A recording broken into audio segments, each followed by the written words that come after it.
Hello and welcome back. Today we are going to be picking this fella here, which is an ERA. I'm not sure of the model. I thought it was a Fortress.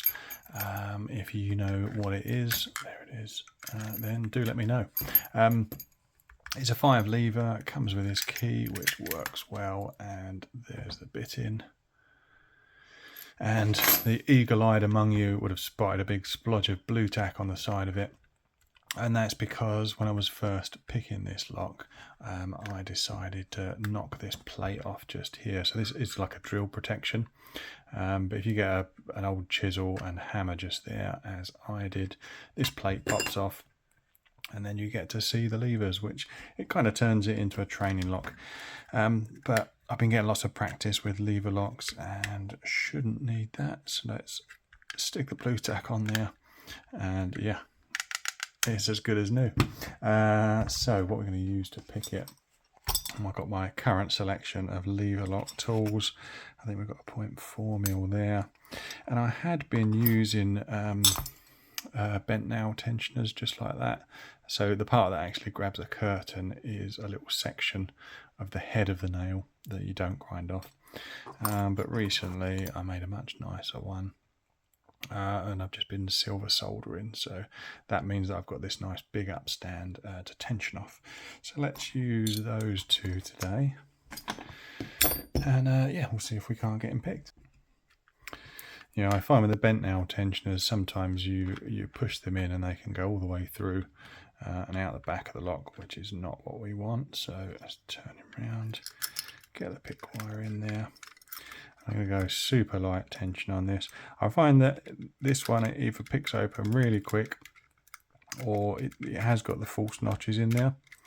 And there we go. You just saw, I don't know if you just saw the bolt go back a little bit, but we're in a false notch now. So I'm going to just come back off the tension, let that lever fall back down, and we'll start again.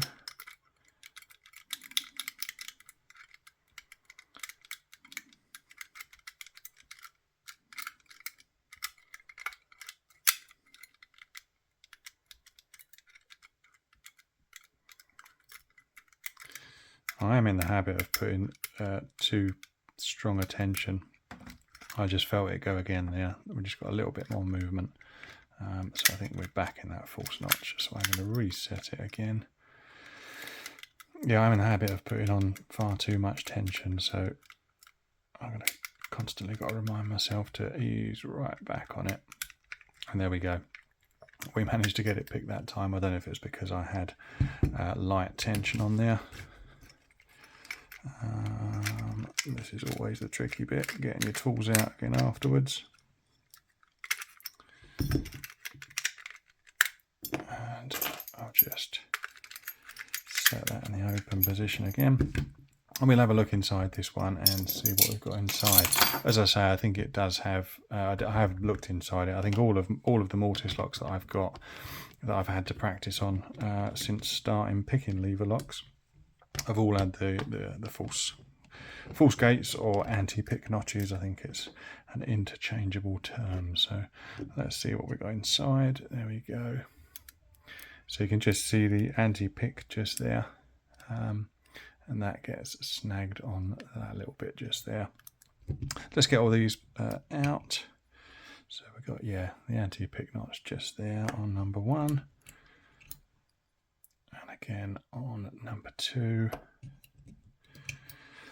So number 3 doesn't need to be moved that much, and the anti-pick is below it. So what it means is if you're putting too much tension on, as I did, I think the first time I was trying to pick this, you're putting too much tension on. When it comes time for that lever to bind, you can sort of overset it, and it ends up biting into that anti-pick notch.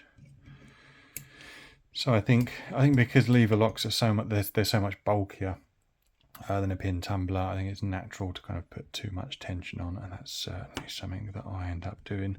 So yeah, once again with that one, we've got the anti-pick on the bottom. And again with the back lever, oh, get in focus. Yeah, we've got the anti-pick on the bottom as well. So yeah, anti-pick notches in all of them, which does make it a fun pick. But as I say, light tension seems to be the way forward with getting this one open. Anyway, thanks a lot for watching today, and I will see you on the next one.